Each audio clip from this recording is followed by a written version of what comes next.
Bienvenidos y bienvenidas a Voces del Camino, el podcast de la revista ñan. Yo soy Juan Ricaurte y hoy estaremos hablando sobre ciencia. Por ello nos acompaña Tania Orbe, ella es profesora, ella también es divulgadora científica y muchas cositas más que nos va a contar ahorita. ¿Cómo estás, Tania?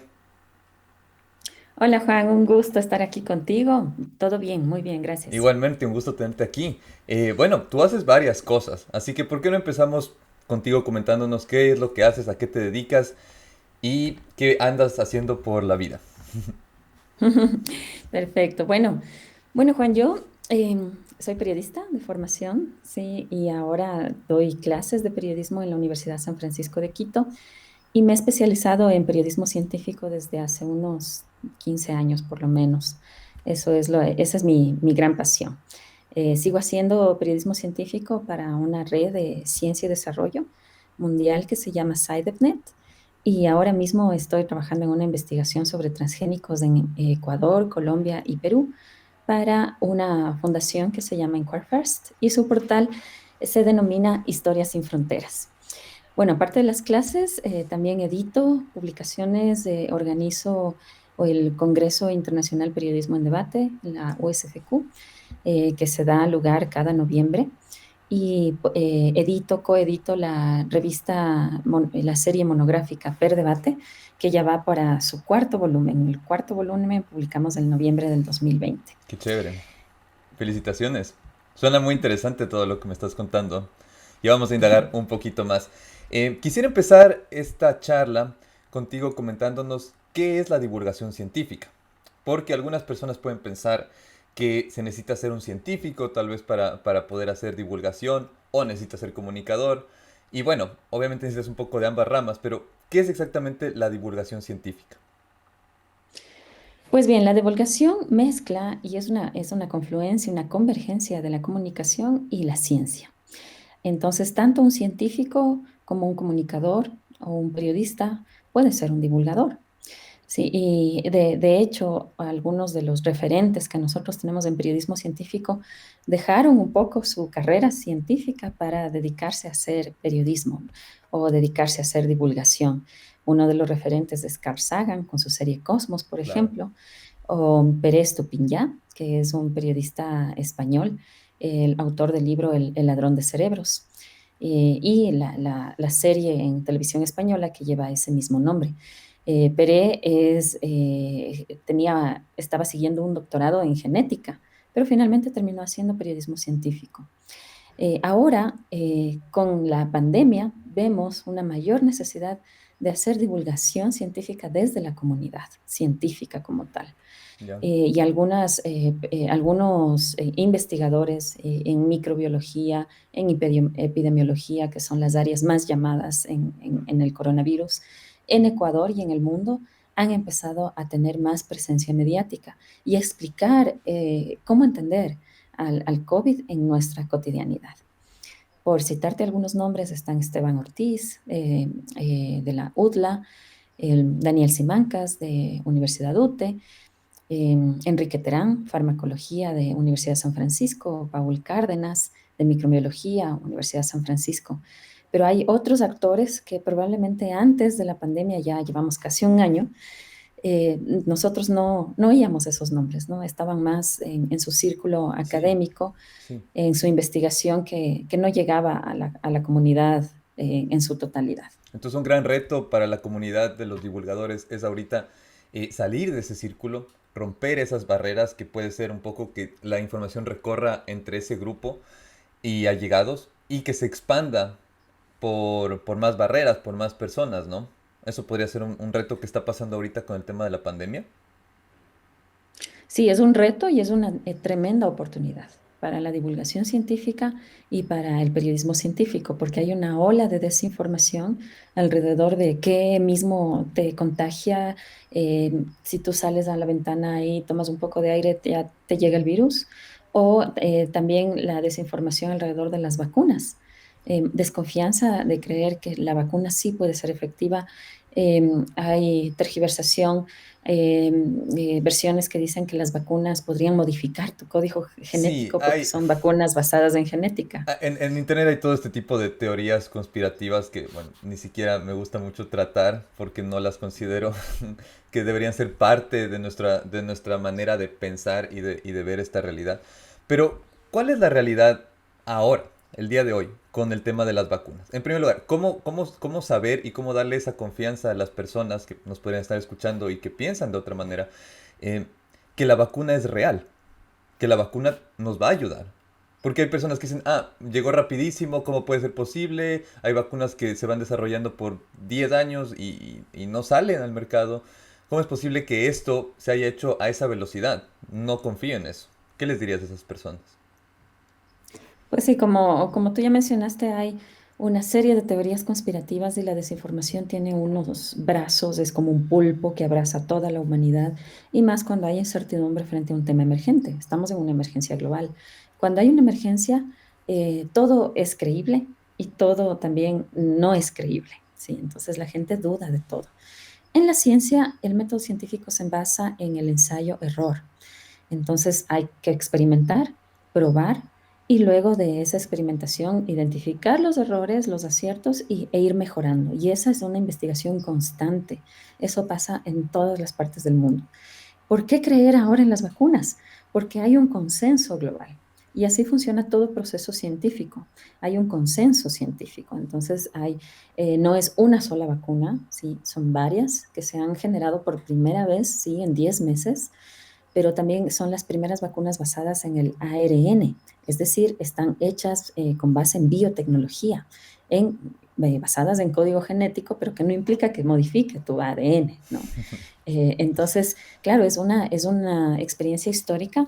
Y cuando te preguntas por qué hacen una vacuna tan rápido y otras enfermedades del Alzheimer, por ejemplo, sí, que afecta a una gran población de adultos mayores, la vacuna sigue en investigación porque el mundo se paró, ¿sí? Entonces, en la pandemia ya deja de ser epidemia porque afecta a toda la población, ricos, pobres, viejos, jóvenes, niños, adultos, ¿sí?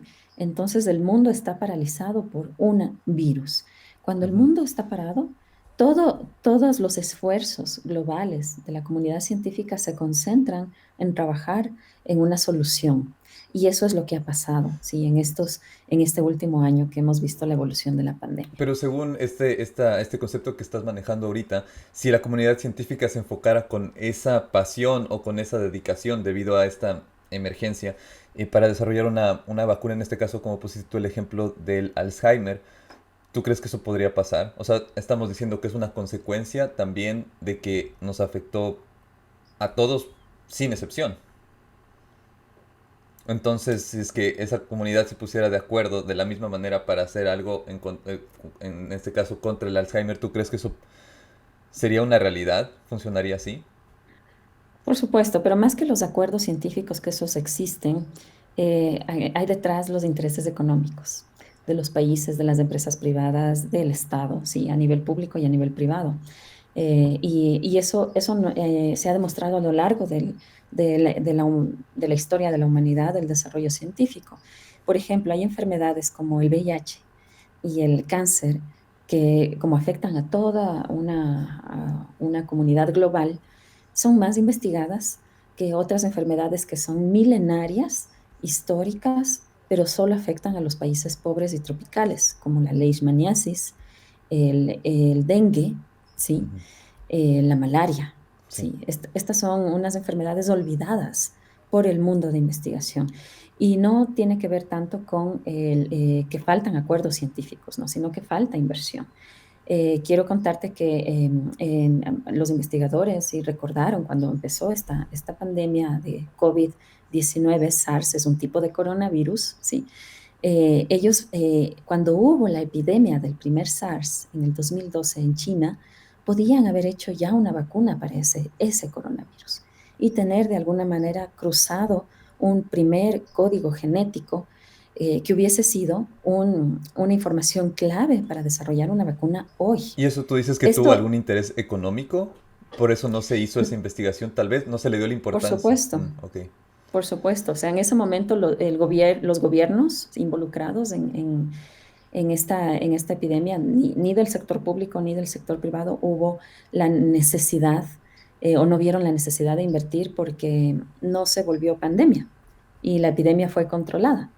Entonces sí era un tipo de coronavirus, era un SARS que afectó a- a la comunidad asiática, pero se controló, ¿sí? Y no pasó más de un año. Si hubiésemos tenido una vacuna en ese momento, el tener ya esa secuencia genética hoy hubiese significado trabajar una vacuna en 3 meses probablemente. O sea, en 3 meses ya hubiese existido. Entonces, hay una esta pandemia, además de ser un reto, pues es una oportunidad para el mundo científico y para los tomadores de decisiones a nivel público y a nivel privado para que empiecen a proyectar qué se viene, qué va a afectar a la humanidad en los próximos años, en las próximas décadas. Probablemente se vengan otras Sí, pandemias más se está complejas. hablando bastante de eso últimamente, ¿no? Eh, ¿Cómo se puede saber eso? Es decir, esto fue totalmente impredecible. De hecho, cuando ya estaba pasando en China, aquí estábamos todavía viéndolo muy lejano. Entonces, ¿cómo en las noticias se está planteando la posibilidad de que va a haber algo venidero? Bueno, no es algo tan impredecible como quizá nosotros creemos, ¿no? Nosotros que no estamos en la primera línea de la investigación científica o en la investigación biomédica. Ya cuando se terminó la epidemia del SARS en China, para el 2013 ya se había hecho una investigación del riesgo que implica el consumir animales silvestres para la vida humana y que eso podría generar enfermedades que no podamos controlar, ¿sí? Claro. Esto ya se habló, sí, que sucede y que podría ser un riesgo específicamente en el sudeste asiático.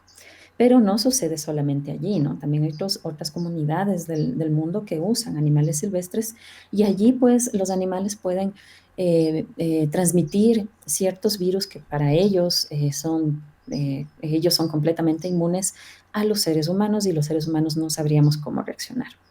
Sobre la batalla de los virus y las bacterias que pueden ser totalmente incontrolados por los seres humanos, se viene hablando de en los últimos 50 años, ¿no? Ujú. Entonces eso ya estaba anunciado, es una guerra anunciada. Ya, ya. Es decir, que cuando la gente dice que si esto se creó o no se creó, o sea, en lugar de verlo de una manera tan conspiranoica, verlo de esta manera real y decir, ok, esto no es que alguien lo creó en octubre o noviembre del 2019, sino que ya se vino anunciando.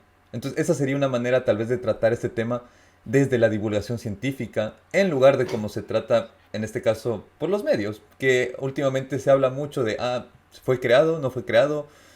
El tema se podría abordar desde cuándo sabíamos de la existencia de este virus, cuáles eran los riesgos que ya se veían venir.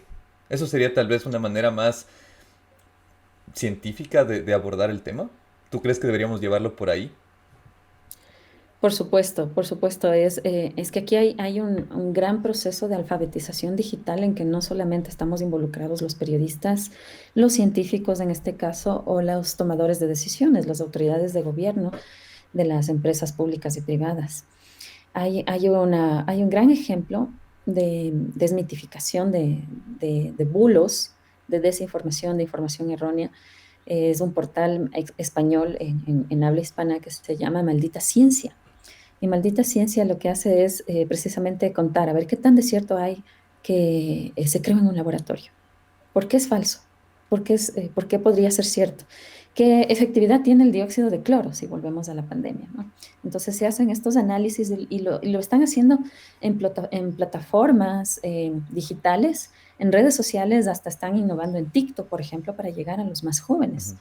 Pero esos esfuerzos siguen siendo muy pequeños comparados a la gran ola de desinformación que pasa tu primo, tu tío, tu papá, tu amigo, y todos van haciendo una cadena que se vuelve un pulpo que llega a ser viral en menos de una hora.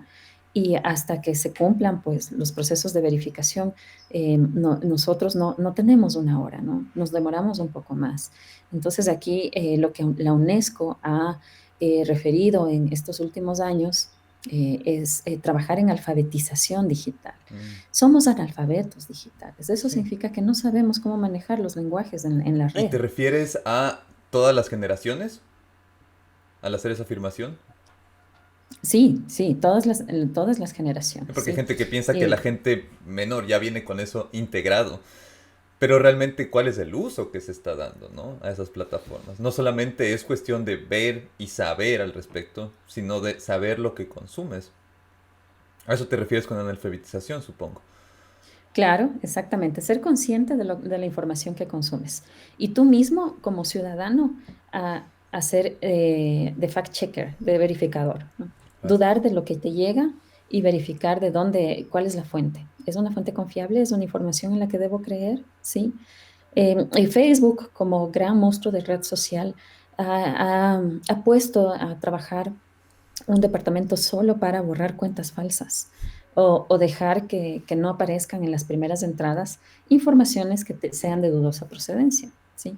Y en el último trimestre del 2020 eliminaron 3 millones de cuentas falsas. Wow. 3 millones. Wow. Entonces, si hablamos así de Facebook, que es un monstruo de Internet, o sea, sí hay una buena intención, pero eso es insuficiente. Entonces hay que partir por la educación desde las primeras edades escolares. Sí, esto no tiene que ver solamente con que te formes como periodista, te formes como científico. Los adultos probablemente entre 25 a 55 años consumen información mediática, pero los más jóvenes y los adolescentes que son nativos digitales no consumen directamente información, consumen entretenimiento. Y en ellos hay que fomentar el discernimiento de qué puede ser cierto, qué puede ser falso, Ok. al igual que los adultos mayores. ¿Y tú crees que este proceso de analfabetizar a las personas digitalmente, cuánto tiempo nos va a tomar? Porque es muy amplio. Sí, este es un proceso de largo aliento, ¿no? Podría tomar décadas, sí, o por lo menos una década para cada generación. Ujú. Wow. Porque tiene que empezar desde la escuela, no puede empezar ya cuando llegas a la universidad. Y en términos de, en una balanza, ¿crees que estamos yendo más hacia el lado de aprender a usar estas herramientas o hacia el otro lado de desaprender con estas herramientas, desinformarnos? Pues yo lo que veo es que la ola creciente es la de desinformación. Esa es la ola creciente. De hecho, la Universidad de San Francisco, la carrera de periodismo en la que yo doy clases, lideró un proyecto para enfrentar la desinformación frente al COVID el año anterior, que se ejecutó de mayo a diciembre, con fondos del gobierno de Estados Unidos en asociación con la Universidad UTE, el portal Código Vidrio y el diario El Universo. Sí, estamos trabajando dos universidades y dos medios de comunicación. Son 4 socios en este proyecto, pero el esfuerzo sigue siendo insuficiente. No podemos llegar a todos, ¿sí? Como te decía, tiene que empezar por un proceso educativo. Hay ciertos países europeos como Finlandia, Noruega, en Estados Unidos también, ciertas escuelas que ya incluyen en su pensum de estudios cómo identificar fake news, por ejemplo, Ujú. ¿sí? Cómo usar las redes sociales. Y esto no es porque no es un tiempo de ocio, ¿no? Las redes sociales hace tiempo que dejaron de ser un tiempo de ocio. Son un tiempo Sí. son un tiempo de entretenimiento, de información usado por las empresas, para comprar datos de las personas, para identificar comportamientos. Entonces, tras 20 años de uso de redes sociales, en 20 años ya dejaron de ser un tiempo de ocio. Claro que sí. Sí, y el tema de los fake news, o sea, ahora eh, más personas, creo que a veces cuando reciben un tweet, por ejemplo, que es algo totalmente manipulable, sí se lo piensan dos veces. O sea, si es, no es, pero hace muy poquito tiempo eso no pasaba. Llegaba un tweet de cualquier persona y decías, ah, y esto se comparte, se comparte, se comparte. Hablo por mi generación. O sea, en mi caso, yo siento que en mi generación sí hay bastante duda. Y tal vez la duda sea parte de este proceso, algo muy importante, dudar de lo que vemos. ¿Quién nos está poniendo eso en la pantalla? ¿Por qué? Eso también es algo interesante, o sea, la proveniencia de esa información, ¿no? Pero volviendo al tema del COVID, un momento, yo quería preguntarte, ahorita ya estamos vacunando, ya está pasando, es una realidad palpable. ¿Cuánto tiempo crees tú, y esta es la pregunta que mucha gente se está haciendo, cuánto tiempo crees tú que este proceso va a tomar para realmente hablar de un progreso a nivel social, de, ok, estamos otra vez retomando ahora sí actividades al 100? O sea, ya estamos caminando hacia la normalidad de siempre.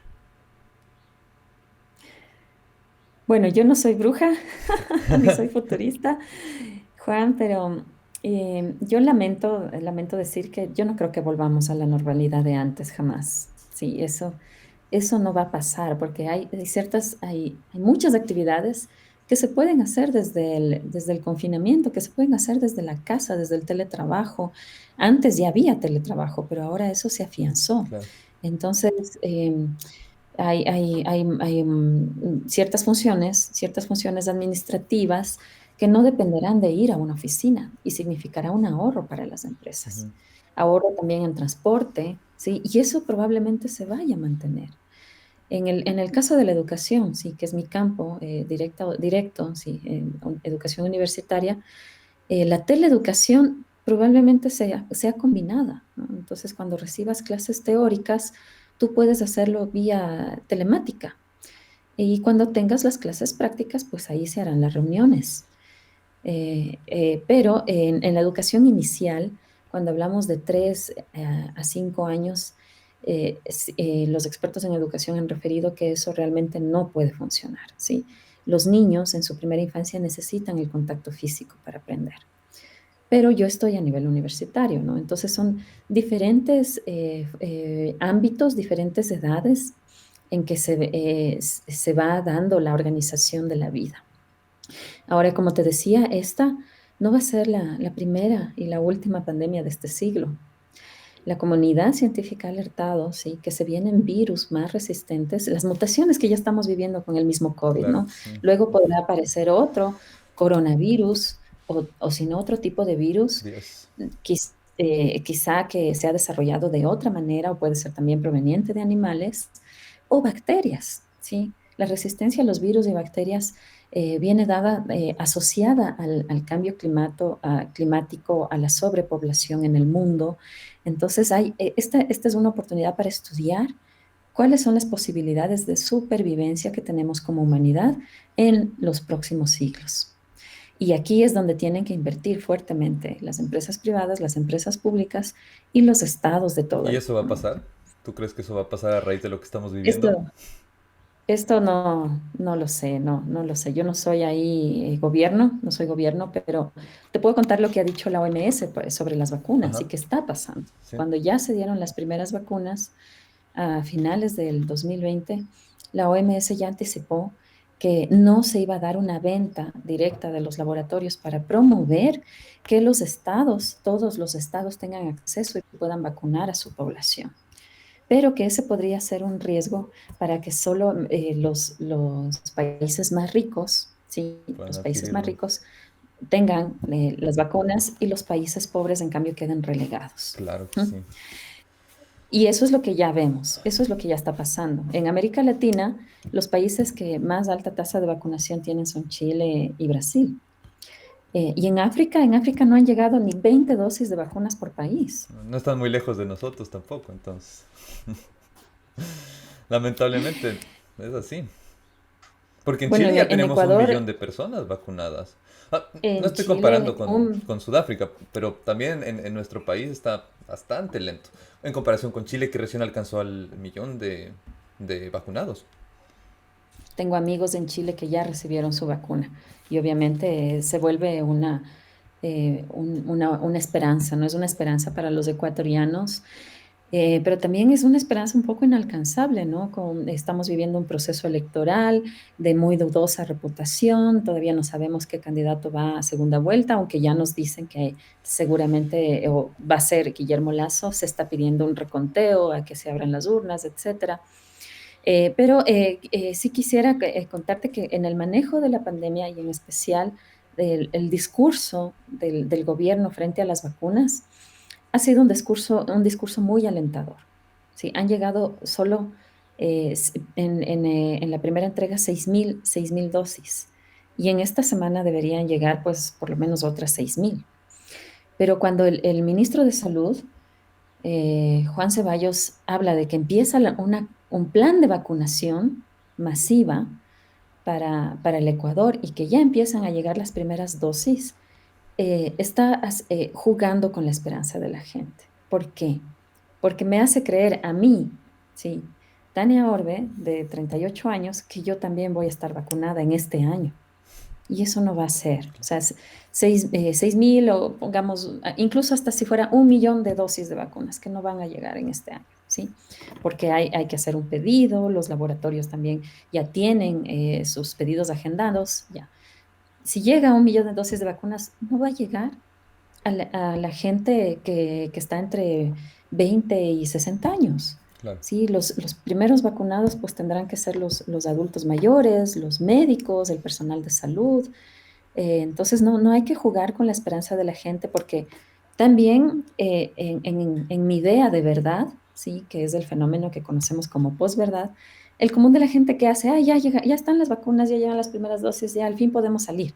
Entonces, como ya están vacunando a otros, yo ya puedo salir Lo de mi siento. casa, puedo ir a jugar fútbol, puedo ir al centro comercial, Lo sientes puedo no súper usar cercano, mascarilla. lo sientes muy cercano a tu realidad, cuando necesariamente no se Mm, aplica. Y nosotros ujú. estamos hablando de que vivimos en Quito. Imagínate la gente de, yo qué sé, Los Ríos. No sé cuándo llegarán o sea, cuándo el alcalde podrá anunciar y decir, llegaron las primeras vacunas. Pero igual lo están viendo, está cerca a ellos. Entonces eso, sí. Ese es el tema que tú dices de la posverdad. Con respecto, ahorita que tratamos un poquito el tema político, quiero saltar un rato del COVID para hablar de otro tema que está ocurriendo actualmente, que es el tema de la minería, especialmente lo que sucedió en la consulta en Azuay. ¿Qué opinas de lo que pasó allá?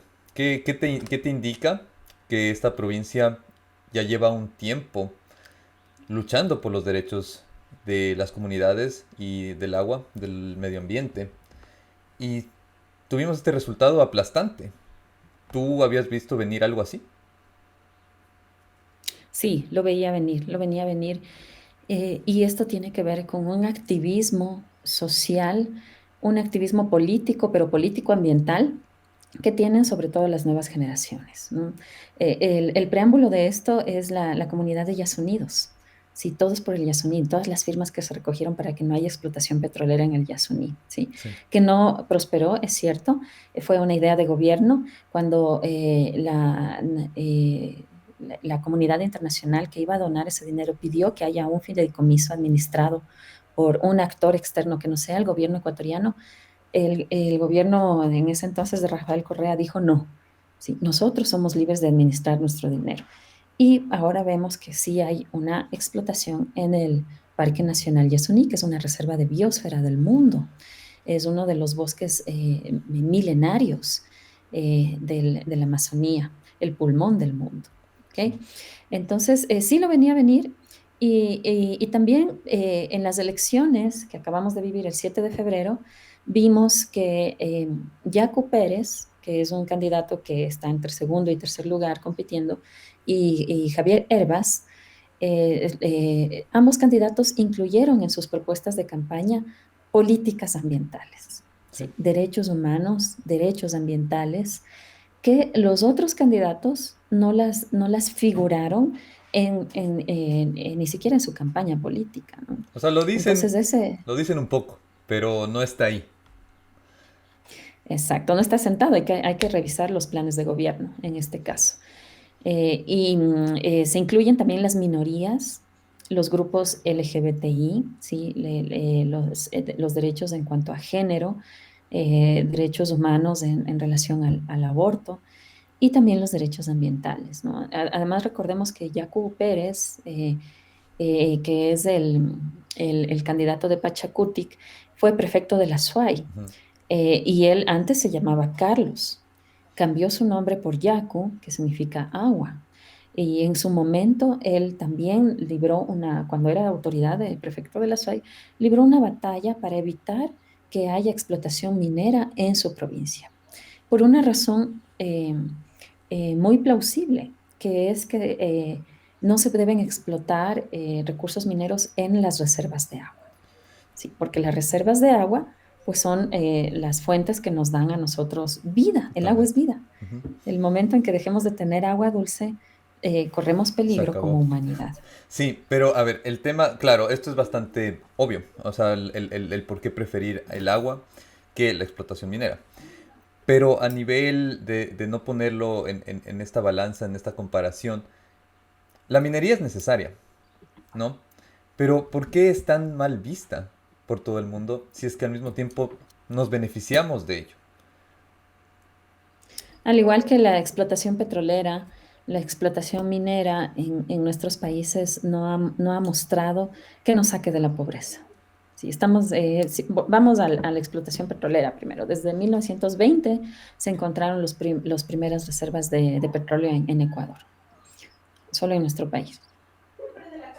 Pero después de eso, después de un siglo, sí, Ecuador, cuando tuvo su boom petrolero en 1970, cuando tuvimos el mayor entre el 2010 y 2015, el mayor valor de barril de petróleo, que llegó hasta $140 por barril, no hemos dejado de tener deuda externa. No, Seguimos, cada ecuatoriano debe más de mil dólares por persona como deuda externa. Entonces, la promesa de que el petróleo nos saque de la pobreza y nos vuelva un país desarrollado no ha llegado. ¿Por qué creer que esa promesa vaya a llegar con la minería? En nuestro país vecino, en Perú, empezó la minería a gran escala mucho antes que en Ecuador. Y la muestra de los efectos ambientales siguen siendo devastadores, totalmente, ¿sí? totalmente, Cordilleras convertidas en laderas, en planicies, sí, totalmente. un desequilibrio en el clima, en la fauna y flora, en la biodiversidad de esa zona. Y tuvimos hace unos 3 años, me parece, o 2 años, vimos un desastre ambiental en Brasil, con una minera en Brasil que se desbordó y afectó pues todos el lodo fue pasó por todo el río amazónico, afectó a varias comunidades Pero indígenas. viendo estas consecuencias, se habla mucho de la minería sustentable o amigable. ¿Eso existe? ¿Se puede hacer de esa manera o no? Bueno, las compañías mineras te van a decir sí, los activistas ambientales te van a decir no, eso no existe, ¿sí? A nivel técnico, bueno, yo no soy ingeniera ambiental, no soy ingeniera en minas ni petróleos, ¿sí? Pero a nivel técnico se habla mucho que la minería puede generar varias oportunidades de trabajo en zonas remotas donde no llega el Estado central, ¿sí? Entonces, por ejemplo, en el primer proyecto de mega minería que hay en Ecuador, de Ecuacorriente, en el Cóndor Mirador, al sur del país. Ujú. Estamos hablando de Zamora, Chinchipe, una provincia que no es ni Quito, Guayaquil ni Cuenca. ¿Sí? No está en las sedes principales en las ciudades principales del Ecuador. Y genera por lo menos unos 3.000 empleos para toda la Ujú, provincia. ¿Mm? ujú. Entonces, claro, si hablamos de ese nivel, a nivel de trabajo, es sustentable. Es sustentable porque genera unas opciones de empleo que para esas personas en esa zona no hay otras formas de trabajo que no sea la agricultura y en condiciones precarias, la agricultura y la ganadería.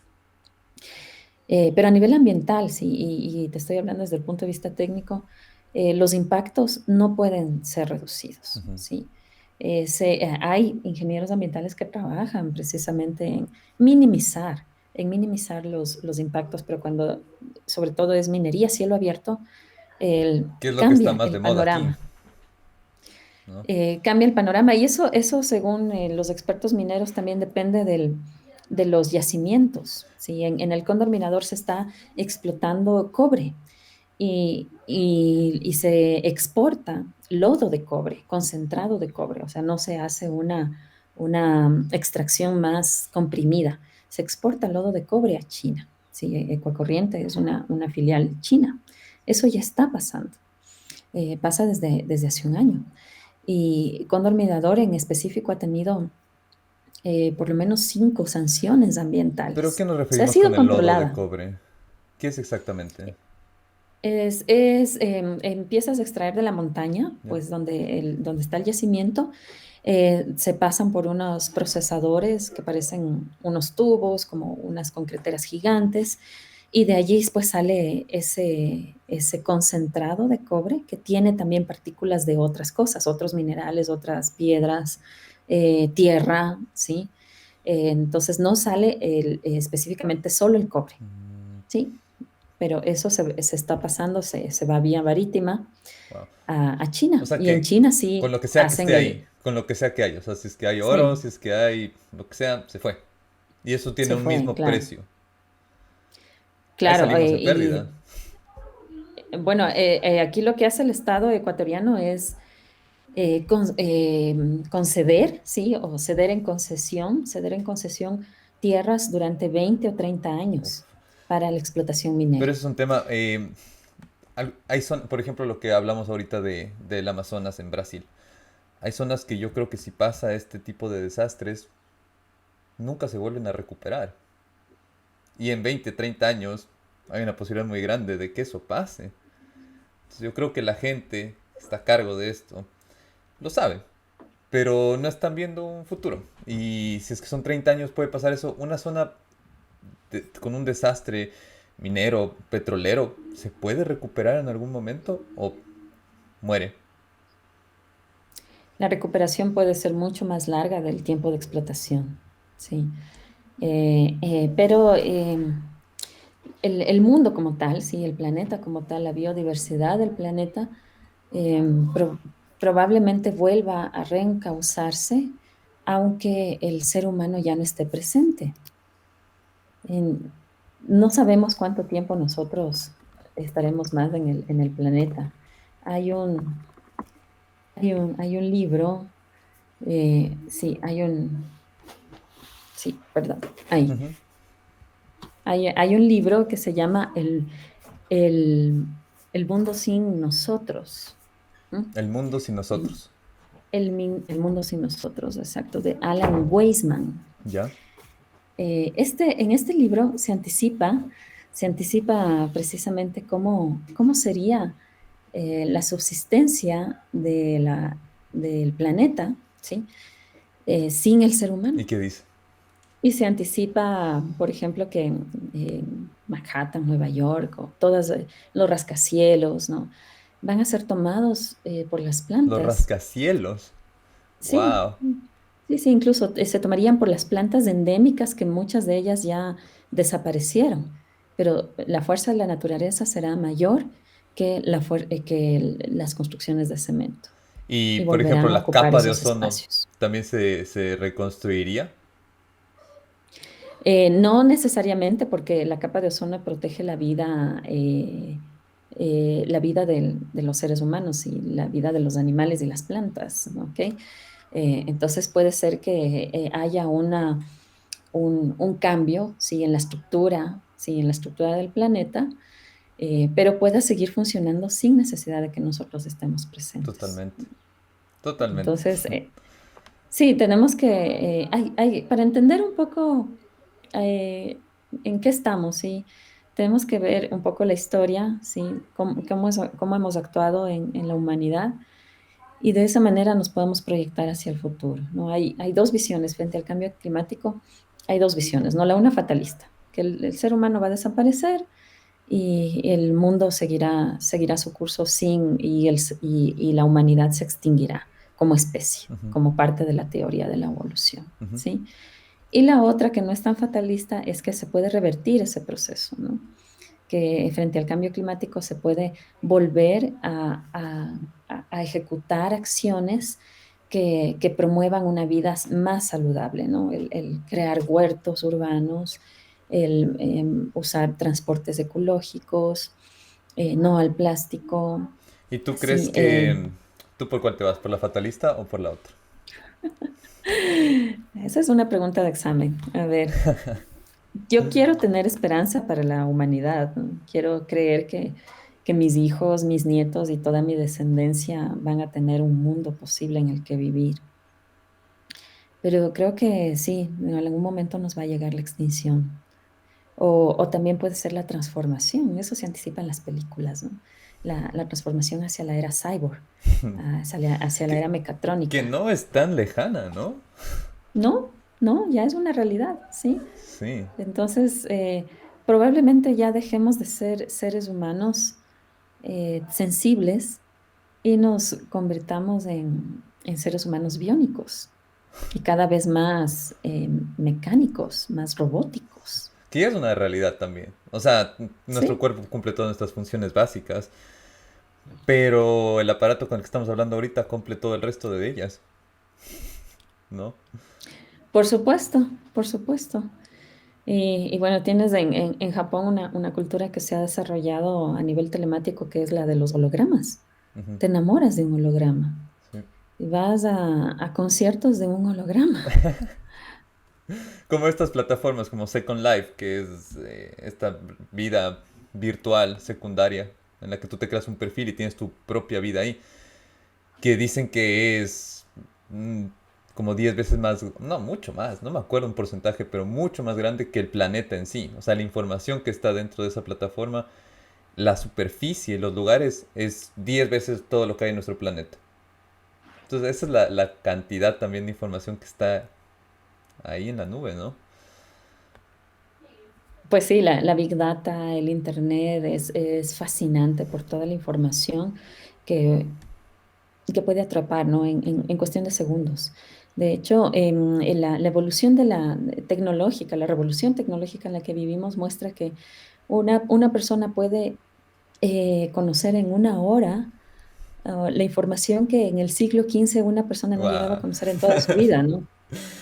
Entonces tienes tanta información disponible que por eso no sabes en qué creer. Sí, O te quedas con lo que realmente tú quieres creer. sí, sí, sí, sí, sí, sí. Y esa tendencia sigue acortándose ese tiempo, ¿no?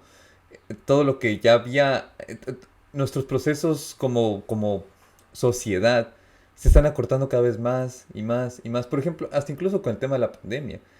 Hay pandemias que duraron, no sé, más de 60 años, más de 100 años y que siguen existiendo. Y aquí con el COVID en 8 meses se desarrolló, bueno, 10 meses se desarrolló una vacuna. Pues sí, el tiempo es una ilusión. El tiempo es algo que la humanidad no logra entender completamente. No sabemos qué es. Hasta ahora no sabemos Y qué no de es. una manera Sí. filosófica, de una manera No, científica. no, es de una manera científica, por supuesto. Sabemos contarlo, pero no sabemos qué es el tiempo. Por eso creemos que podemos hacer los viajes de una galaxia a otra, ¿sí? Que existen los agujeros negros, como lo describió Stephen Hawking, eh, y que podemos teletransportarnos, que podemos incluso llegar a niveles subatómicos, que podemos comprimir la materia. Creemos que eso es Claro. posible, Eso es lo que pero pasa no se ha podido cuando, hacer. cuando tú ingresas a un agujero negro. Esta idea de que te conviertes en una forma como de fideo, lo describe Stephen Hawking mismo. ¿Mm? Y eso es posible a nivel, como dices, subatómico, porque a nivel físico, una distorsión así, pues hasta ahí quedamos. Ujú, ujú. Estamos hablando de cómo puede desmembrarse la materia, ¿no? Para eso hay un experimento del bosón de Higgs, en el que participa uno de los investigadores de la USFQ, ¿no? Bruce Hanneisen. Pero hasta que eso suceda, sí, lo veremos en las películas. Por lo pronto lo vemos en las ¿Y películas. participa actualmente? Por supuesto, Bruce Hanneisen sigue participando en investigaciones del bosón de Higgs. ¿Y en qué estado está el tema del bosón de Higgs?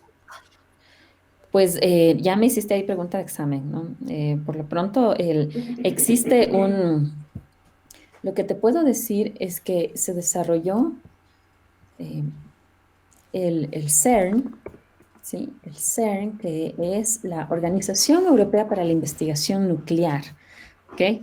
Esto funciona, el CERN ¿Qué significaban las es, siglas? es el CERN, Consejo Europeo para la Investigación Nuclear Nuclear, ok. o la Organización Europea para la Investigación Nuclear. Ujú. Y funciona en Suiza, cerca de la frontera con Francia, ¿sí? Y en este Es esta CERN, pues comunidad que se... científica, es una comunidad científica bastante reconocida. Ujú, ujú, ok. Pues sí, por supuesto. Sí, aquí hay inversión de toda la Unión Europea en relación al CERN. Y el CERN también ha habilitado una inversión para las artes. O sea, cada año se otorgan becas para investigadores o artistas, ¿sí? Artistas que quieran ofrecer qué sé yo, cómo entender todo este mundo de las nanopartículas, del mundo atómico, a través del arte. Ujú. ¿Sí? Entonces pueden Qué plantear increíble. pintura, escultura, performances, instalaciones, porque es algo complejo. O sea, como tú no lo ves, Claro que no, sí. no lo podemos entender, no todo el mundo lo entiende. Entonces, ahí hay un primer acercamiento y una primera valoración del arte. ¿Por qué las artes, las humanidades y la ciencia deben trabajar juntos? Porque las artes sirven para atraer a la emoción, atraer a las emociones y promover el entendimiento de algo que no se puede ver y el común de la gente no lo entiende. ¿Mm? Ujú. Sí, claro, es estudiar lo invisible a la final. Entonces tú dices que el arte puede despertar, no sé, quizás esa sensibilidad hacia entender o sentir de una manera mejor lo intangible. Por supuesto, por supuesto. Y esa es la filosofía de artes liberales que tiene la Universidad de San Francisco, donde yo trabajo, ¿no? Tú combinas en tu formación el conocimiento de las artes y el conocimiento de la ciencia, porque los dos deben estar articulados para promover la creatividad. Y en el tema científico, aparte del COVID, en el tema, digamos, cósmico, ¿estás enterada de algún tema de actualidad que se esté investigando que para ti sea atractivo hoy en día? A ver, bueno, como parte de la investigación, bueno, a mí estoy siguiendo mucho el desarrollo de las vacunas frente a COVID, Ujú. ¿sí? Toda la investigación que se hace para el COVID es algo que me atrae porque es algo que me afecta. Las variantes del coronavirus, ¿qué variantes están circulando en Ecuador? Incluso ya se habla de una combinación de la variante británica con la variante brasileña. Sí se habla de una variante de Guayaquil, si no estoy mal. Ujú, ujú, exacto, en Guayaquil, identificada en Guayaquil. Entonces, ¿cómo se dan estas mutaciones de los Sí, eso te iba a virus? preguntar, ¿qué es exactamente la variante? O sea, cuando hablamos de variantes, todo el mundo está, la variante mexicana, la variante sudafricana, pero ¿qué es? Bueno, es una mutación, es un cambio que se hace al mismo virus. Sí, para explicarlo en términos sencillos, bueno, esto tienes que preguntarle a un microbiólogo, ¿no? Yo estoy contándote lo que Sí. entiendo, puedo equivocarme, pero haz de cuenta que una persona, ¿sí? Se engorda, se corta el pelo, va cambiando a lo largo de los años y así también cambia un virus, Ya. pero sigue siendo la misma persona. Entonces yo, Tania, por ejemplo, hasta los 12 años no usaba lentes. Ahora uso lentes, ya me falla la vista, ¿sí? Me ha crecido el pelo, sí, he aumentado 5 kilos. El, luego, qué sé yo, a los 60 años estaré usando dentadura postiza, ujú, pero sigo siendo yo. Ujú. Entonces, la mutación, la variante, implica en un virus, ojo que un virus no es un ser viviente, ¿no? También es un patógeno, no tiene la estructura de insectos invisibles como los ácaros, por ejemplo, Ujú. ¿no? Entonces, Por eso cuando vemos cómo se dibuja a un coronavirus, al COVID, se lo dibuja pues como una bola con un montón de antenitas, ¿sí? Ujú. Porque son partículas microscópicas que no llegan a tener una vida por sí sola. Por eso un virus en el aire no puede Por vivir. suerte. Claro, necesita de un huésped, Claro. necesita de un huésped, exacto. Entonces, claro, una variante es una mutación, una adaptación que tiene este patógeno, este virus, para poder permanecer vivo. Ujú. ¿Sí? Entonces, en las variantes que hemos visto, ¿cuál es cuál es el éxito, digamos, de las variantes? El poder ser más transmisible. Aunque estés con la mascarilla, si en un minuto, en 2 minutos, te tocas la mascarilla y tienes contacto con otra persona a menos de 2 metros, ya te puedes contagiar. Ujú. ¿Sí? Que en la primera aparición de COVID, eso podía tardar 15 minutos o 10 minutos, ¿no? Claro. Entonces, se hace más transmisible para poder sobrevivir. Sí. Mm. Pero hay la posibilidad, algo que me preocupa, hay la posibilidad de que alguna variante nueva realmente sea imbatible. Es decir, que las vacunas que están ahorita comercializándose, saliendo, investigándose, queden obsoletas frente a una variante del COVID. Bueno, esto de lo que yo les he escuchado, sí, a los microbiólogos y a los médicos, en algún momento el COVID se volverá como una gripe común. Y la gripe común, la influenza, puede caer en neumonía. Y las enfermedades respiratorias son una de las principales causas de muerte en todo el mundo. Ujú. Entonces, ¿por qué existe la vacuna para la influenza y por qué te recomiendan vacunarte una vez al año? Porque cada año hay nuevas variantes, hay mutaciones que se dan al virus porque el virus pues quiere seguir fuerte, ¿no? Pero en la mayoría de casos, ¿sí? Ya no te mata. O sea, sí te da fiebre, te pones mal unos 2 días, ya exagerando una semana que te duele el cuerpo, catarro, dolor de garganta, y superas. Tu organismo genera los anticuerpos necesarios para superar la gripe, Ujú. ¿sí? Pero la gripe común que te digo tiene un montón de variantes, Sí, totalmente. ¿sí? Y por eso que cada año se genera una nueva vacuna, pero basada en la vacuna original, Ah, entonces no te demoras tanto en generar una nueva vacuna. ok. Bueno, quisiera saltar del tema del COVID ahorita y de la vacuna hacia algo que comentaste al comienzo, que estás haciendo ahorita, que es el tema de los transgénicos. Primero, ¿qué es un transgénico? ¿Y por qué hay una polémica detrás de ellos? De que hay mucha gente que dice, yo no estoy de acuerdo, o no me parece bien. ¿De dónde radica esa Sí. polémica? Pues sí, a ver, los alimentos transgénicos, según Wikipedia, son aquellos que han sido producidos a partir de un organismo modificado Ujú. mediante ingeniería genética y al que se le han incorporado genes de otro organismo para producir las características deseadas, ¿sí? Sí. Hay transgenia en modificación genética no solamente en los alimentos que consumimos, también hay transgenia en la medicina, ¿sí?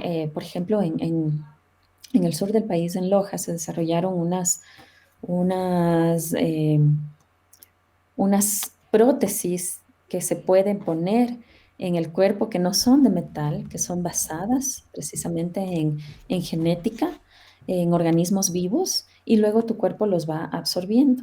Sí, pero eso está solamente a nivel de investigación, entonces no se necesita muchos recursos, aprobaciones En para Loja, que eso exacto, pueda avanzar. ¿ya? Entonces, ¿cuál es la asociación común que nosotros tenemos a los transgénicos? Transgénicos, soya, maíz, arroz, algodón, Monsanto. Sí, entonces creemos que los transgénicos Ajá. están asociados a las multinacionales, a las grandes empresas de la agroindustria y al control de los alimentos en el mundo. ¿No? Ese es un imaginario que sigue muy presente en ¿Y Ecuador. no es así? Y, y Y bueno, en parte es así, yo creo que en parte es así, en parte es Ya. así, pero no todo es así. De hecho, Exacto. Ecuador tiene una gran diversidad agropecuaria, agrícola, que nosotros comúnmente no necesitamos ni usamos cultivos, ¿sí? transgénicos como el maíz y la soya, ¿sí? Porque nosotros tenemos otra variedad de hortalizas, Muchísimas frutas, cosas. verduras, sí, que son cultivos de ciclo corto y los consumimos a nivel local de manera permanente. ¿M? Además, para cultivar esas grandes extensiones de maíz y de soya que servirían para la exportación, se necesitan unos terrenos semiáridos, Ujú. ¿sí? Que muy bien se han conseguido en Brasil o en Argentina, ¿sí? Donde sí existen cultivos transgénicos de eso, ¿no? Entonces, al tener esta gran diversidad de microclimas, de pisos climáticos donde puedes cultivar diferentes cosas para el consumo local, no ves una promoción de ese tipo de cultivo de lo tradicional, de lo que te digo, maíz y soya. Ujú. ¿Mm? Además, tenemos una constitución que en el 2008 declara al país libre de cultivos transgénicos, Oh, wow. que es una medida de protección. Ok. Y en el 2017, en cambio, se promulgó una ley de agrobiodiversidad, Sí. la conocida como Ley de Semillas, que de alguna manera promueve la investigación científica en organismos genéticamente Pero es modificados. decir, no tenemos cultivos transgénicos. En teoría no, en teoría no, pero como Mm. ahora estoy trabajando en un reportaje para investigar la situación de los Sí. transgénicos en Ecuador, en el 2018 se identificó soya transgénica. Acción Ecológica hizo una investigación e identificaron con pruebas PCR, ahora todos sabemos qué son las pruebas PCR, de soya transgénica en una parte de Quevedo, sí, en la provincia de Los Ríos. Y este caso se denunció a la Uy. Defensoría del Pueblo, Ok. porque eso es ilegal. O sea, finalmente la Constitución te dice libre de cultivos transgénicos, entonces nadie debería O sea, cultivar. hay un tráfico de transgénicos por ahí pasando. Las semillas pasan, pueden Claro. pasar de campesino a campesino o pueden pasar también de empresa a empresa. Entonces tienes un distribuidor de semillas y finalmente lo que se busca es que haya una compra de las semillas. ¿Sí? En la agricultura Ujú. tradicional, ¿qué funcionaba? Que mi amigo, mi compadre, guardaba la semilla de la primera cosecha para la siguiente y nos intercambiábamos. Ujú. Yo le daba semillas de arroz y él me daba semillas de soya, por Claro. ejemplo. Esa cultura tradicional de la agricultura ya no existe o se ve muy poco, ¿no? Lo que más hay es la venta, ¿sí? En los lugares donde te venden agroquímicos, venden las semillas. Pero tiene sentido, ¿no? O sea, debido al aumento de la población. Porque hay o sea, es muy bonito la tradición y tener esta idea de cómo se manejaba, pensarlo, esta idea romántica, ¿no? Que es muy, muy bonita. Pero aplicado en cómo estamos viviendo ahorita, realmente es lo mejor que puede estar pasando este avance y este cambio, ¿no? Más que nada por la población que ahora tenemos, no solo en Ecuador, sino a nivel global. Pues sí, cada vez se necesitan más alimentos. La FAO, de la Organización de Naciones Unidas, ha promovido, sí, que de alguna manera todos los estados que dejen los monocultivos, más allá de que sean transgénicos o no. Porque el monocultivo está acabando con la biodiversidad de grandes extensiones de tierra. Y es solamente porque cultivas lo mismo, ¿sí? Entonces no puedes toda la vida dedicar un suelo a cultivar papa, a cultivar maíz, a cultivar arroz, a cultivar banano, que eso es lo que vemos en la costa ecuatoriana, por ejemplo. Ujú. Vemos grandes extensiones de cultivo, de monocultivo de banano Sí, para es exportación impresionante. Es y devastado impresionante. el bosque de la costa. Es Sí, el bosque impresionante. tropical de la costa Sí. ya no hay, ¿sí? Hay un investigador ecuatoriano en la Escuela Politécnica del Litoral que ha desarrollado un transgénico de banano. Mm. Y en 5 años de investigación, este año piensa ya colocar las plantitas de banano en un invernadero, pero él no puede llevarlas al campo porque es ilegal, Oh. ¿sí? ¿Y cuál es el objetivo del transgénico? El objetivo es mejorar la genética, mejorar la calidad de la planta para que sea resistente a plagas, perdón, Ujú. para que crezca más rápido, el producto sea más grande, sí, más bonito. Y, yo creo que hay un estereotipo alrededor de los transgénicos de creer que transgénico es igual muerte. Pero sin que nos demos cuenta, todo lo que consumimos ahora probablemente tiene transgénicos, Sí, sí, porque totalmente. la soya, el trigo, el maíz, las harinas de esos tres Totalmente. cultivos se usan para los embutidos, por ejemplo. Se usan para los alimentos procesados, los paquetes de cachitos, Claro de que sí. papas. Se importan, en Ecuador se importan esas harinas para producir alimento balanceado, para entregar, para darles de comer a pollos, a vacas, a cerdos, y luego nosotros compramos esa carne. Entonces, nos llegan los transgénicos por todas partes. Ayer justamente tuve una entrevista con Mauricio, que no me olvide el nombre, te lo doy ¿Narváez? enseguida. Mauricio Proaño, Ah, sí. que es un asambleísta, Ah, ok. ¿sí? Que trabajó en esta ley de semillas y es parte de la Comisión de Soberanía Alimentaria y Desarrollo del Sector Agropecuario y Pesquero. Ujú. Sí, la asamblea ya termina sus funciones en mayo. Y él me decía, al igual que Eduardo Morillo, que es un investigador del INIAP, que en estos momentos ya hablar de transgénicos ya puede ser un pensamiento un poco viejo para la agricultura. Ahora se está hablando de la edición genética.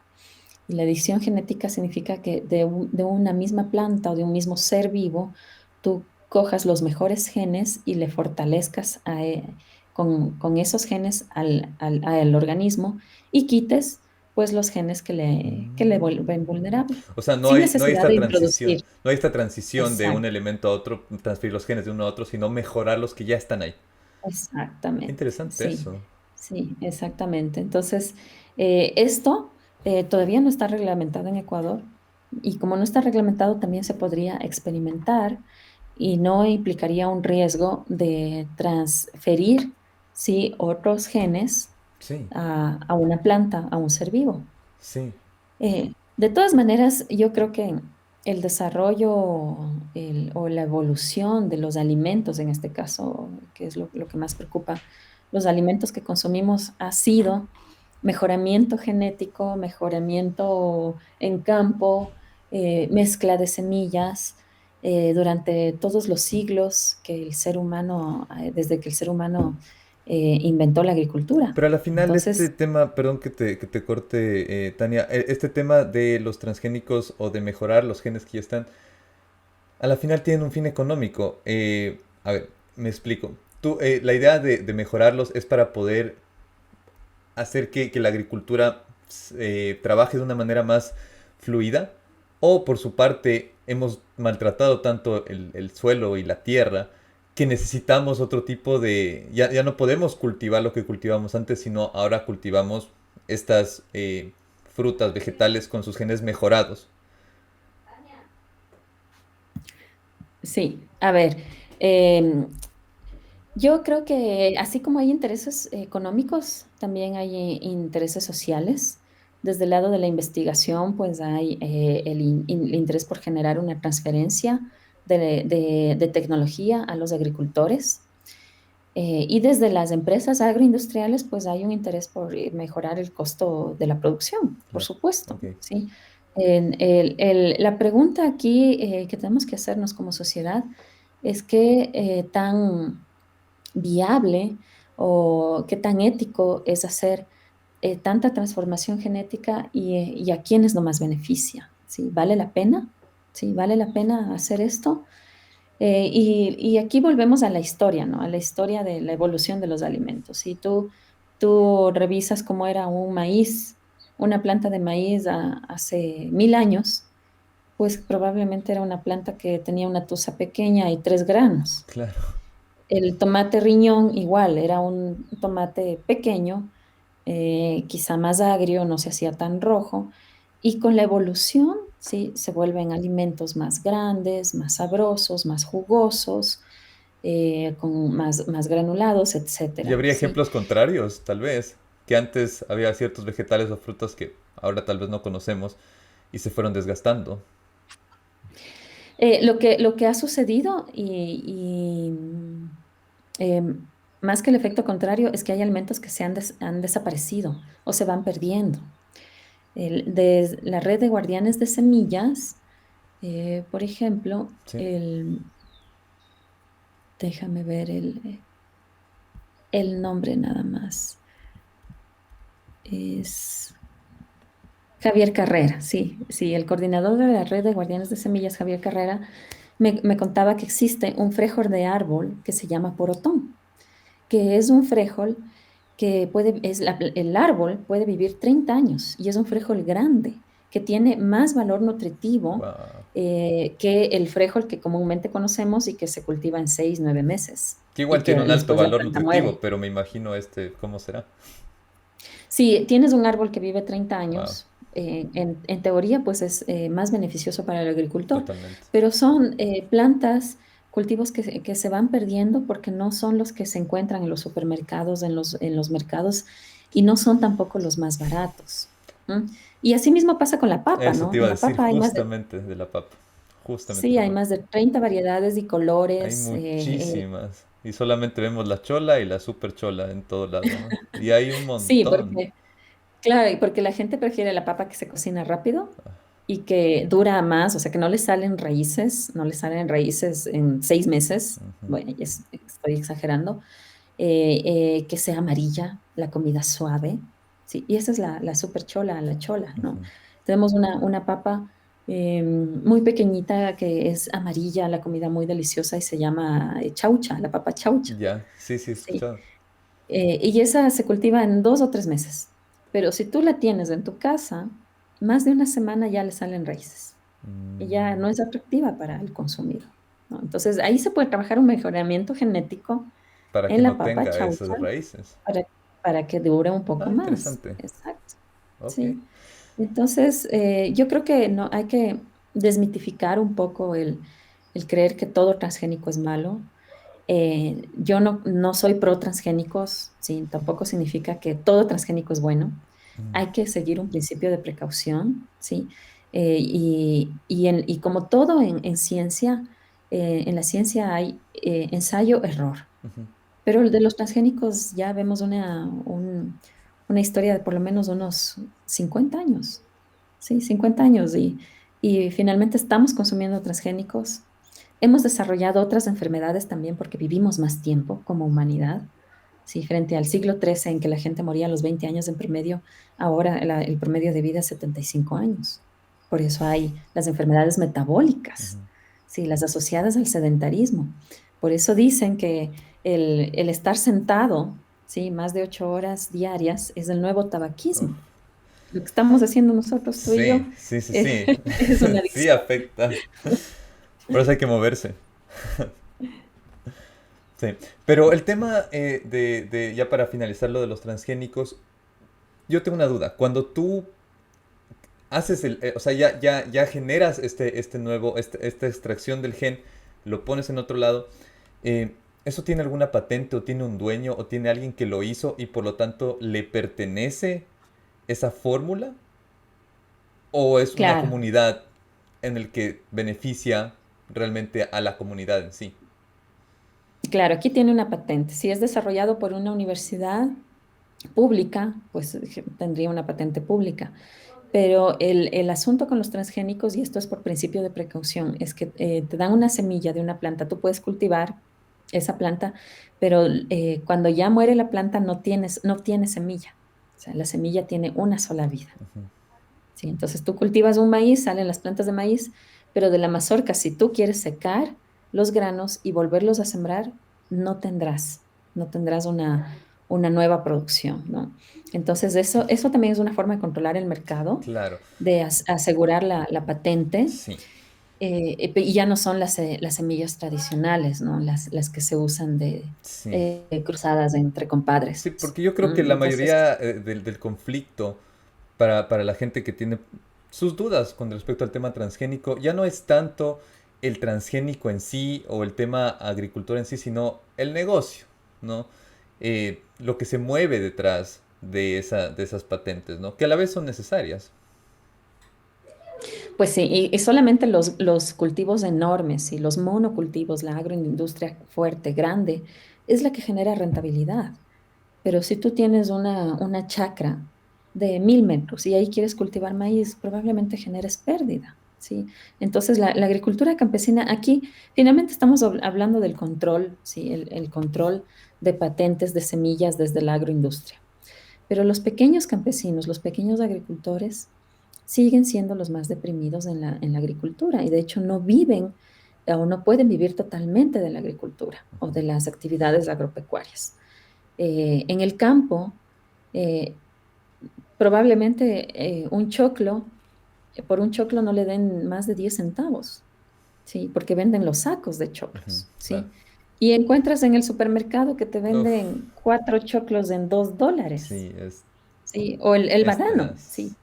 El plátano en Ecuador, bueno, lo puedes conseguir a 10 centavos en una tienda, pero si tú vas a Suiza, conseguirás 3 plátanos en 2 francos. Ujú, ujú, Sí, y al otro día ya estarán podridos, ¿sí? ujú. Entonces, claro, una cadena de productividad, una cadena de producción en que el menos favorecido es el agricultor, es la persona que siembra. Sí, Entonces, hay lamentablemente. que propiciar, más allá de los transgénicos, creo yo, hay que propiciar una cadena de comercio justo, porque no está bien, sí, que el campo siga alimentando a las ciudades y los agricultores que son quienes nos ayudan a sobrevivir, porque si tú no comes, pues te mueres, sean los más empobrecidos en todas las regiones del Y que mundo. es totalmente viable, ¿no? Aquí es un tema de intereses y un tema de ego también, porque que la gente se vea igualmente beneficiada no es complicado, no es complicado.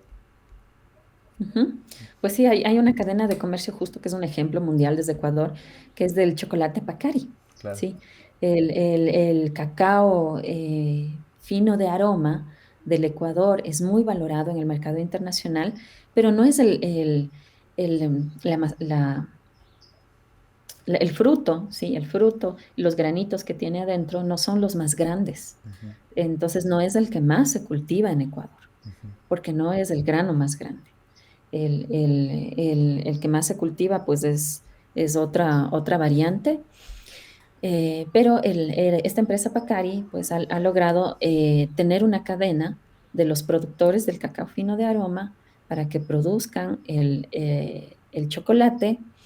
El chocolate tenga, obviamente, cacao, no lecitina de soya, que es un elemento que tienen muchos chocolates Sí, la comerciales, mayoría. ¿sí?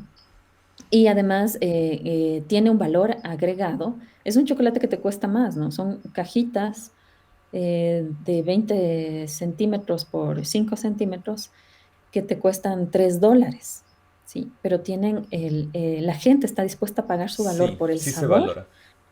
por su sabor y también porque saben de la Por la cadena historia, de me producción. parece, sí. Ujú. Sí, sí, sí. De acuerdo, eso es un buen ejemplo también que deberíamos seguir, siendo, seguimos siendo por el mundo transgénico. Bueno, Tania, para ir concluyendo, quería tratar un tema más con el tema de la divulgación otra vez.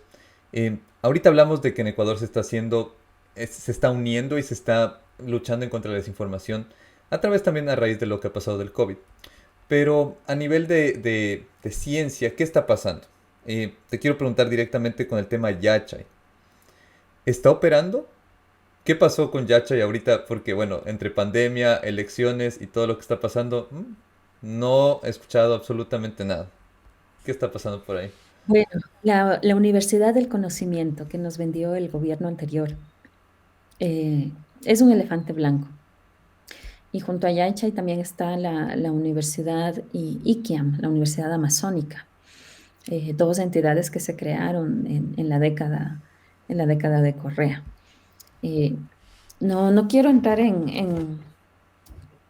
¿Temas en políticos? discrepancias Ajá. políticas, exactamente, pero yo creo, sí, que Correa tuvo muy buenas intenciones, ¿no? En invertir en talento humano, hay unos cientos de becarios que se formaron en ciencias básicas, en biotecnología, en ambiente, para precisamente promover soluciones a los problemas reales del Ecuador. pero que ya están de vuelta en Ecuador, aquí, y no tienen un trabajo o no pueden hacer investigación como debería ser. Y claro, estas universidades, ICAM y Yachay, eran ese centro, estaban llamadas a ser ese centro de investigación tecnológica para resolver los problemas del Ecuador. Entonces, creo que hubo buenas intenciones de la inversión de talento humano, pero las buenas intenciones no bastan, ¿no? Cuando hay desvío de fondos, cuando hay graves casos de corrupción, infraestructura levantada de manera innecesaria o incluso jugar con la esperanza de la gente. Si en una época, cuando René Ramírez era titular de la CENESID, se anunció que Tesla iba a fabricar autos en Yachay. Lo anunciaron las autoridades de la CENESID. Eso es jugar con la Oh, esperanza de la Dios. gente. Eso Sí, nunca. porque claro, la gente se lo cree, ¿no? Entonces, además tenemos una comunidad de jóvenes que decidieron ir a vivir a Yachay para estudiar sus carreras. Y jóvenes muy, muy talentosos, muy bien calificados, que en este momento se están graduando, están tratando de luchar por seguir haciendo investigación de primera línea, por conseguir fondos, pero que salen de una institución totalmente desacreditada, muchos de ellos deprimidos porque han sido atacados, ¿no? Por estar en este elefante blanco. Profesores que ya no están trabajando en Yachay, es una universidad también desmantelada, ha sido también en este gobierno de Lenín Moreno afectada por los despidos, como todas las instituciones del sector público, porque en la década anterior al jugar con las ilusiones se creció al sector público. Hubo, por supuesto, más trabajo, la gente estaba trabajando, pero en un sector público que se engordaba y se engordaba mientras no aumentaba el círculo de trabajo en el sector privado. Ujú. Entonces, la pandemia afectó eso, por supuesto. El sector público tuvo que hacer despidos, así como ha pasado en el sector privado, ¿no? Entonces, se agudizó primero con el paro de octubre y luego con la pandemia. Así que yo quiero recoger aquí las palabras premisorias de César Pacimiño, un genetista investigador muy reconocido en Ecuador. Cuando se creaba Yachay, y esto estamos hablando de hace 10 años, cuando se quería crear Yachay, César Pacimiño decía, yo no entiendo por qué la necesidad de crear otra universidad, si ya hay más de 30 universidades. Lo Ujú. importante sería consolidar el trabajo de investigación que ya existe en las universidades que ya están funcionando. ¿Para qué crear otra? Y ahí fue el Y tema de lo eso, que dices del elefante blanco, entonces. y sí, y después se constituyó en un elefante blanco, tienes también, Hubieron ciertas eh, publicaciones en Yachay, pero, ¿no? De estudiantes, de docentes, que sí, se y siguen publicaron. existiendo. Ah, siguen. Son esfuerzos aislados, siguen existiendo, pero si tú te das una vuelta por Yachay, que antes había un tour, tú y yo fuimos a un tour cuando estábamos en la clase de Sí. periodismo científico.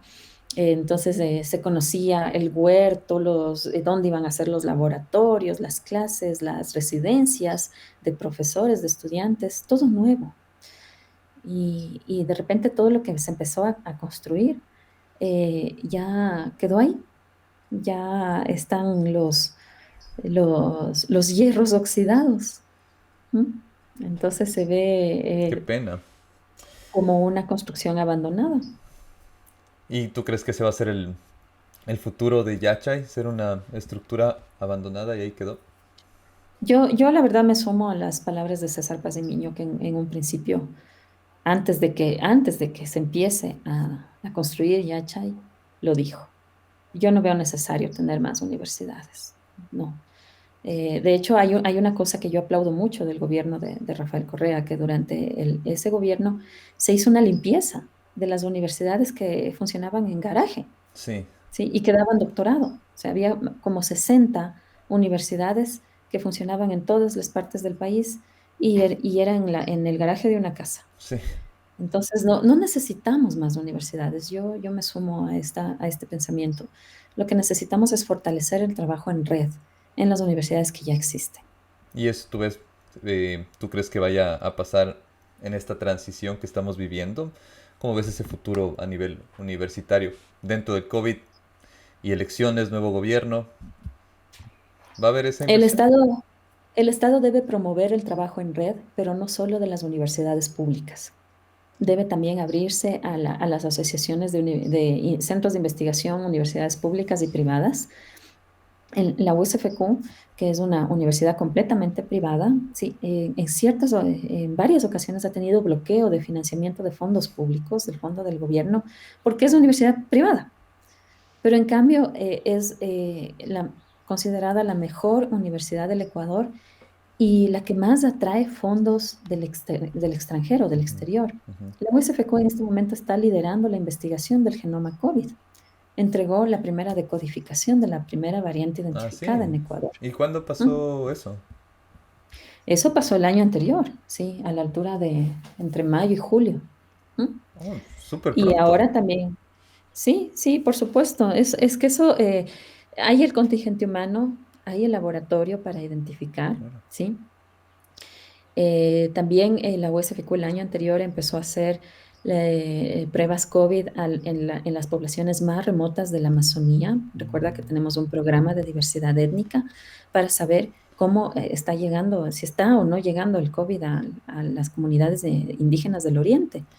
Porque si acá la PCR te cuesta, imagínate Oh, allá en el Oriente claro. no llegaba por ninguna manera. Sí. ¿Mm? Y el tema, bueno, el tema de lo que me cuentas ahorita es súper interesante, pero yo siento que cada vez que alguien lo publica en redes o lo comenta, nunca lo tomamos en serio. Cuando vemos que es algo hecho en Ecuador, no lo tomamos en serio. O sea, tú ves las reacciones en el Facebook de los medios de comunicación. Se publica algún tema de investigación del COVID aquí o algún logro. Y la mayoría de personas está reaccionando con burlas, con insultos incluso.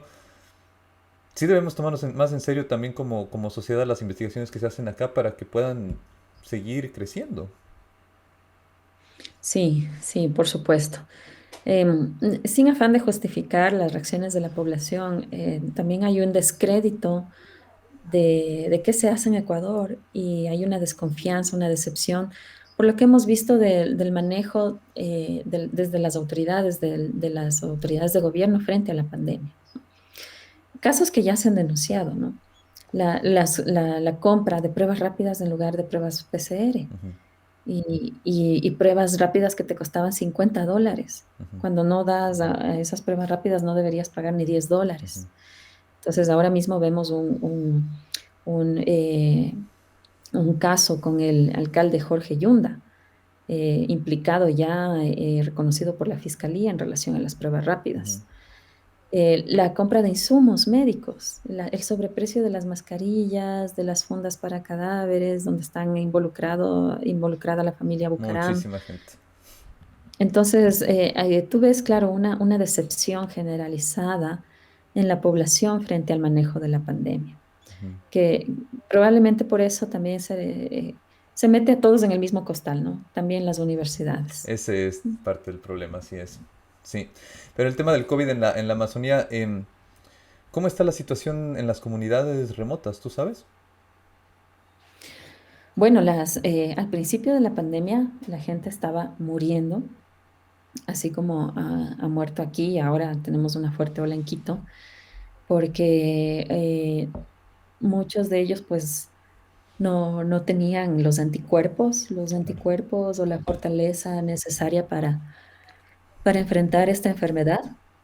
Y si no morían por el COVID, también estaban siendo afectados por la falta de alimento. En este caso de carnes sí, o de alimentos que podían compartir con otras comunidades. Entonces, comunidades que entraron en aislamiento. Hay comunidades de indígenas que no puedes llegar si no es por vía aérea. Ujú. ¿Mm? Entonces, hay serios problemas de desnutrición en las poblaciones indígenas por esta falta de variación en sus alimentos, de poder comer carnes, sí, proteínas. Y estos problemas se vieron agudizados con la pandemia, porque esto ya Oh, existía antes. ujú, ¿Sí? Y antes también enfermedades diarreicas debido a la falta de agua potable. ujú. ¿Mm? Entonces, yo creo que sí, las comunidades indígenas como siempre, sí, han sido una de las más olvidadas durante las emergencias y eso no ha sido diferente ahora en la pandemia. Al comienzo se leyó un poco al respecto y ahora no he visto nada. Realmente por eso te pregunto. Bueno, ahora se está hablando mucho de la educación, cómo volver a la educación en todo el país y en especial en las comunidades rurales. ¿Por qué? Porque en las comunidades indígenas más remotas no hay internet. Ujú, Entonces, si no va el profesor, si no se abre la escuela, simplemente no hay forma de estudiar. No es posible. ujú, Entonces, en la ciudad, en ciertas periferias de las ciudades, tú puedes mantener clases virtuales. ujú.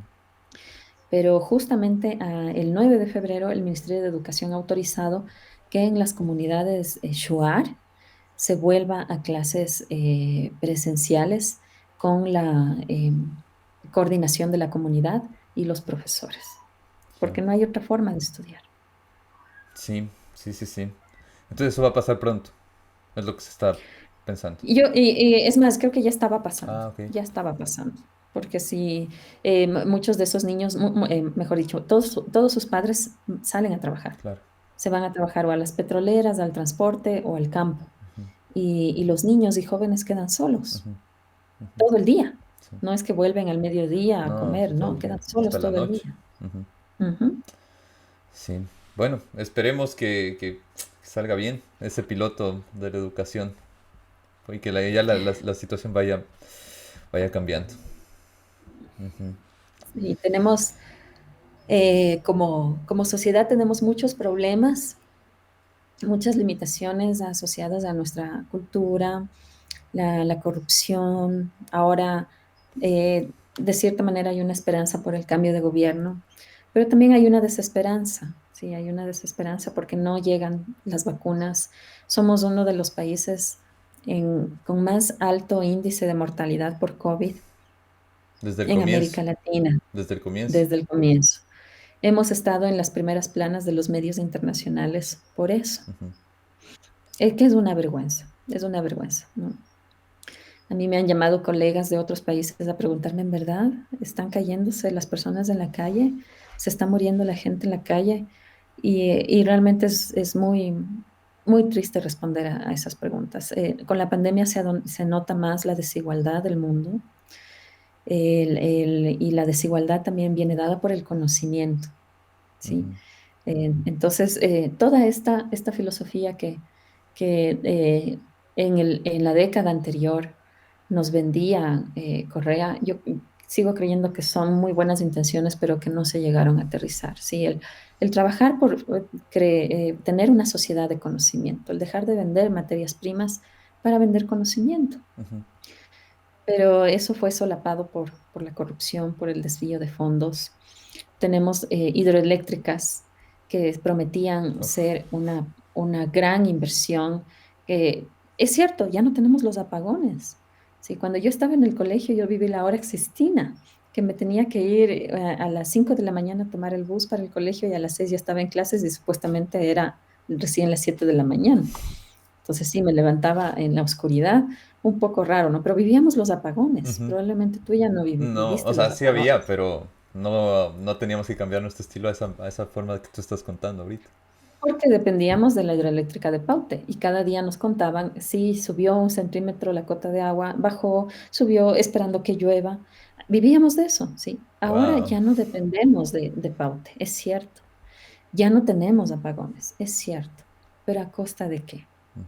Coca-Cola Sinclair representa el Toachi Pilatón, sí, y todas las otras hidroeléctricas Mandariacu, sí, representan una serie de impactos ambientales. Hubo trabajo en su momento, pero resulta que la infraestructura de todas estas hidroeléctricas no fue la mejor, no han sido las mejores construcciones. Y por eso vemos ahora el río Coca, sí, que ha desviado su curso, por ejemplo, Ujú. y la carretera Que se desbordó se ha totalmente. comprometido. Ujú. Ujú. Y la cascada de San Rafael desaparecida, ya no hay cascada. Si Sí. tú la De conociste, un día has al sido otro. afortunado como yo. Eso fue impactante.